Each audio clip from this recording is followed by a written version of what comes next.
Making a quick video on a Kawasaki Mule 4010, and in particular replacement of a water pump.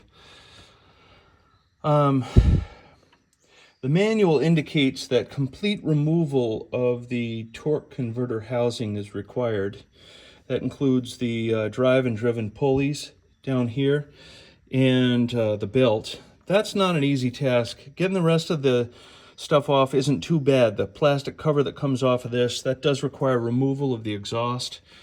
Both parts, the rear and this part here, it requires also the removal of the shock absorber in this location. But other than that, the cover, once that's back, if you take off a bolt located there and another one located down there, the back cover of the torque converter housing actually bends back or bends, toward me in this, and that there's just enough room to slip the water pump back in, including that bolt that is placed difficultly behind it.